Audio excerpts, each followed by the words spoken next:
Bonjour à tous, bienvenue dans ce nouvel épisode de Comicspresso. Vous connaissez le concept, le temps de boire mon petit espresso. Je m'en vais vous parler d'une de mes dernières lectures. Voilà, aimé ou pas, aujourd'hui on parle d'une œuvre qui a fait couler pas mal d'encre ces derniers temps, puisque on va parler du tome 2 de We Live des frères Miranda. Alors rappelez-vous, le tome 1, j'avais apprécié sans m'enjailler non plus, c'était pas dans... Enfin, j'avais pas non plus adoré, alors que tout le monde nous disait que c'était absolument génial. Est-ce que là, là où pour l'instant les critiques semblent pas forcément toutes très positives en tout cas, ou en tout cas semblent s'accorder sur le fait que c'est un peu brouillon et qu'on retrouve pas forcément ce qui plaisait dans le 1, est-ce que moi par exemple ça a pu me plaire alors que j'avais pas forcément aimé le 1. Voilà, est-ce que ça fait le chemin inverse? Pour résumer l'histoire de ce tome 2 sans vous spoiler évidemment, on va retrouver donc les Palladions, puisque je rappelle, ce We Live s'appelle We Live l'ère des Palladions pour le tome 2. Donc on va retrouver les Palladions, ces sortes de super-héros qu'on retrouve là sur la couverture, et qui vont en fait mener plusieurs batailles pour sauver ce qui reste de l'humanité et ce qui peut être sauvé. Voilà à peu près le résumé, pour pas trop spoiler. Donc, vous l'avez compris, on n'est plus tant dans le genre qu'on avait dans le tome 1, mais on passe plutôt dans un genre super-héroïque, post-apo, etc. Un genre qui du coup me parle beaucoup plus, évidemment, puisque je lis beaucoup plus de super-héros que je ne lis du reste, en fait. Donc, je me sentais concerné et je trouvais ça intéressant de faire cette vidéo, du coup, de faire ce petit Comicspresso, parce que, mon avis, je trouve pas que c'est l'avis qui ressort le plus. Alors effectivement, le commentaire qui revient le plus, c'est très brouillon, ça va très vite, et on comprend pas grand chose, je suis 100% d'accord avec ça.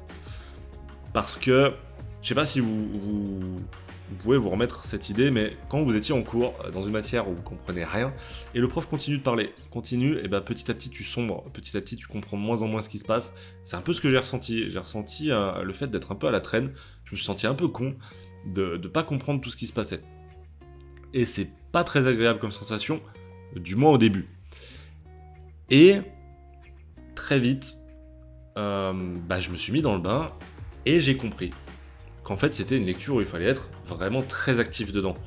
C'est-à-dire essayer de comprendre vraiment ce qui se passe, essayer de revenir quelques pages avant pour essayer de comprendre le changement de lieu, de temps, etc. En tout cas, c'est une lecture où vous n'allez pas juste être passif, le lire entre deux lectures comme ça, vite fait.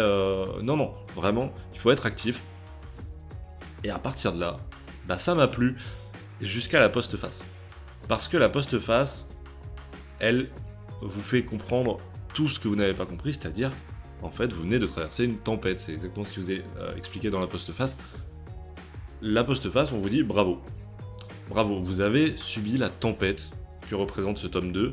Alors, qu'on peut assimiler à tout ce qui s'est passé avec le Covid, etc., selon les dires des auteurs.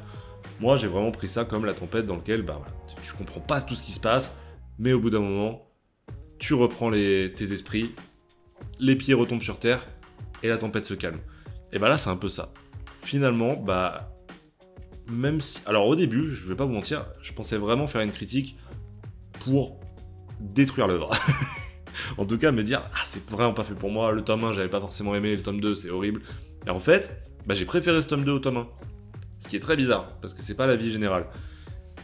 Et ouais, ça m'a parlé, je trouve les scènes d'action vraiment très très clean, que ça soit en termes de scénario ou en termes de dessin. Et je trouve que ça illustre parfaitement le scénario, en fait. Regardez-moi cette planche. La planche est très belle, mais on comprend pas tout ce qui se passe. Et c'est un peu ce qui se passe dans le scénario, en fait. C'est-à-dire que si tu regardes juste la planche, comme tu regardes n'importe quelle planche, et après, tu passes à la suite, finalement, t'as pas compris grand-chose. Alors que si t'es actif, t'essayes vraiment de remarquer les détails, de remarquer, c'est tel personnage qui est en train de faire ça, d'accord, donc, son pouvoir, c'est de faire ça. Parce que on vous prend pas par la main, on vous explique pas grand-chose, et vous êtes vraiment, encore une fois, pris dans cette tempête, et c'est moi ce que j'ai adoré, en fait. Parce que j'ai vraiment pris ça comme une expérience. Une expérience voulue par l'auteur, en plus. Honnêtement, ça plaira pas à tout le monde. C'est pas possible.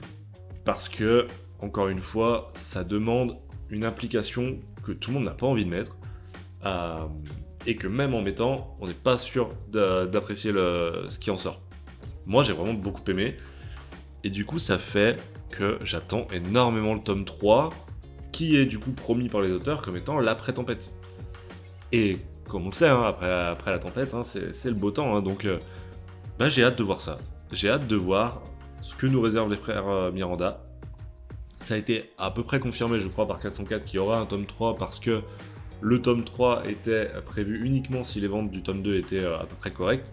Là, ça a été le cas. Donc, évidemment, on devrait avoir le tome 3 et je me réjouirais de le lire, honnêtement, parce que bah, c'est une expérience assez à part. Hein. Entre le 1 et le 2, je trouve que c'est vraiment des œuvres qui font parler. Et tant mieux, parce que bah, c'est en parlant de comics qu'on a envie de les lire, ou pas d'ailleurs. Voilà. Je sais pas si ce Comics Presso vous aura plu, si c'est un avis qui peut, qui peut vous parler un petit peu. En tout cas, je trouve ça intéressant d'en parler parce que c'est pas forcément l'avis que tout le monde a. Je vous remercie d'avoir regardé cette petite vidéo Comics Presso. Voilà, vous avez compris que ça sera un format qui va revenir très souvent, sans montage, sans prise de tête. Moi, j'ai juste quelques notes sur le côté, rien d'écrit, et voilà. Et on se lit ça, le temps d'un petit espresso, vous avez compris le concept. On se retrouve très bientôt pour un nouvel épisode de Comics Presso. J'en doute pas. D'ici là, les amis, portez-vous bien, c'est le plus important. Ciao tout le monde.